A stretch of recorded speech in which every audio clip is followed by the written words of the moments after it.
Hey everyone, Will Brink here, brinkzone.com. I just realized that I have the same t-shirt on as I had on yesterday when I made a couple of videos. So obviously I need to take a shower and change my damn t-shirt. But I'm sitting here drinking some Alpha Joe. Just a little messy, but anyway, finishing up some Alpha Joe, which tastes good. It's good for you, feels good. But anyway, I was thinking about a topic that I'm sure some of you will resonate with, which is the experience of losing a dog, like, the dog, I guess, a dog that you were really close to, you know, and I just sort of had the idea to do this video because of a conversation I had with a friend the other day, but I've had pets, cats that I really liked. Actually, when I was a kid, I had like every pet. I was a animal nut. I had birds and snakes and turtles and rats and all that stuff. I was crazy. I had a pigeon. But anyway, I've definitely had some cats that I liked a lot. I had one cat in particular that when he passed away, it still bothers me because he was just a great cat. But I think still the relationship with a dog, I mean, humans and dogs have been, connected to each other, I think, in a very specific, special way for, well, we know, thousands of years. And I think it's different. I think it's almost different than any other connection. But again, if you're close to a pet, it's important to you. But I think, it's been about 6 months now that my greyhound Lucky passed away, and I have to say it just did me in. It really did. I knew it was going to be difficult, but as always, you don't know how difficult. And I think that when we're going through something like that, especially the negative stuff, no matter what, it's just human nature to think you're like the only one dealing with this, I don't think we do that for positive stuff. I think when we're having good times, enjoying something that's beneficial, we tend to acknowledge and know that other people have similar feelings and experiences and all that. But whatever it is, again, this is just human wiring, that when we're going through the negative stuff, there's always this feeling emotionally like you're the only one, that's going through it. Intellectually, other people are going through it when you lose somebody or you're sick or, whatever, life is just not going well. But emotionally, your brain, for whatever reason, is telling you that some reason you're like the only one, that is going through it. And I just want to say that if you have lost a dog or a pet, but I'm going to stick to dogs, just that you are very close to, yeah, I understand. Like I say, this was 6 months ago, and I'm actually having a little difficulty talking about it right now, as a matter of fact. And this is going to sound weird, and I understand if it sounds weird, but I've lost both parents, and at a fairly young age, and I don't know if that was as hard as losing that dog. I got to tell you, now it's very different, and I think the experience of losing a dog that you're that close to versus a person, is that, human relations are very complicated. Okay. And I had a complicated relationship with both of my parents.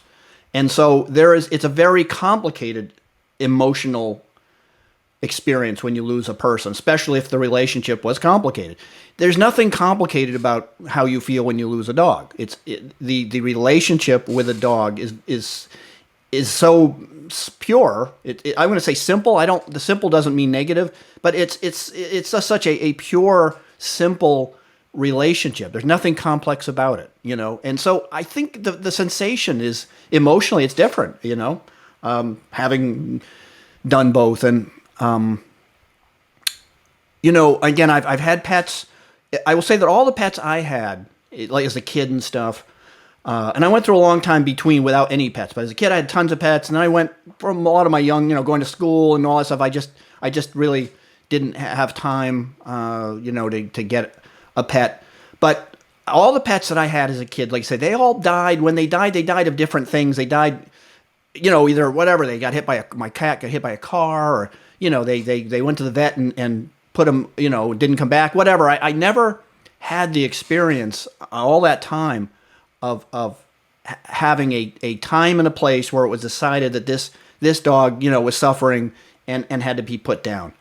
And that was really something else. Like I say, had the lucky, she was 14. So again, for a 14 is a good run for a greyhound. For greyhounds, they can live a long time for a big dog. 12 to 14 is fairly common. I even knew one that was 17, which is really rare. But 12 to 14 is a pretty good run for a greyhound, and they're big. They're pretty big dogs, and big dogs, thing about greyhounds, I would say that they are very prone to cancer, specifically bone cancer, osteosarcomas, and if they don't get taken out by that, at let's say a younger age, like I say, they can live like say. So she was almost 14. She had a long doggy life and all that. But I guess my point, like I say, is you're definitely not alone if you found that you lost a dog and it really took you out. More so than you expected, and you feel pretty alone about it. But like I say, so having the vet come to the house and put her down in front of me, and I'm having a hard time with this. Got to get past it so we can keep this conversation going. Anyway, I'm going to move on to another topic, because honestly, I just can't even go on with that one. Anyway, it was very difficult. I'm going to finish by saying, reason I made this video, what sort of prompted me about this video again, when I was saying, we all think we're kind of alone, and it feels a very lonely sensation no matter, who's around you and who says, hey, sorry, and, so on and so forth. But, so I was talking with my friend. I'm just going to use first names because he may or may not want to be outed about this. My friend Jim and I have been friends for a long time. Jim is, a tough guy. Jim is full, 30 years as a cop, SWAT cop, martial artist, power lifter, guy. He's somebody I would consider a tough guy, that I wouldn't want to get in a scrap with. And he and I have been friends for a long time. But he's a genuine person. He's a good guy, like I say. But he's a tough guy. And we had he doesn't live where I am anymore. We used to be close, within the same state. I moved away. So, but we talk, a few times a year or communicate online. But anyway, we were having a phone conversation. He called to ask a question about something. I don't remember what it was, and he said, and then at some point he said, hey, I saw that, you lost your dog recently, and I know that really sucks. And I said, yeah, thanks, man. That was really nice of him. But we started talking. I remember he had a dog this a while ago, but that he was very close to, and we were talking about that. And somehow, I don't know how we got to it, but he says, I said, yeah, it really sucked. It really, really took a lot of emotional toll on me. And he said, when my dog died, he said, I didn't know I could cry that much. He said, I didn't know I was capable of crying that much. And that really blew me away.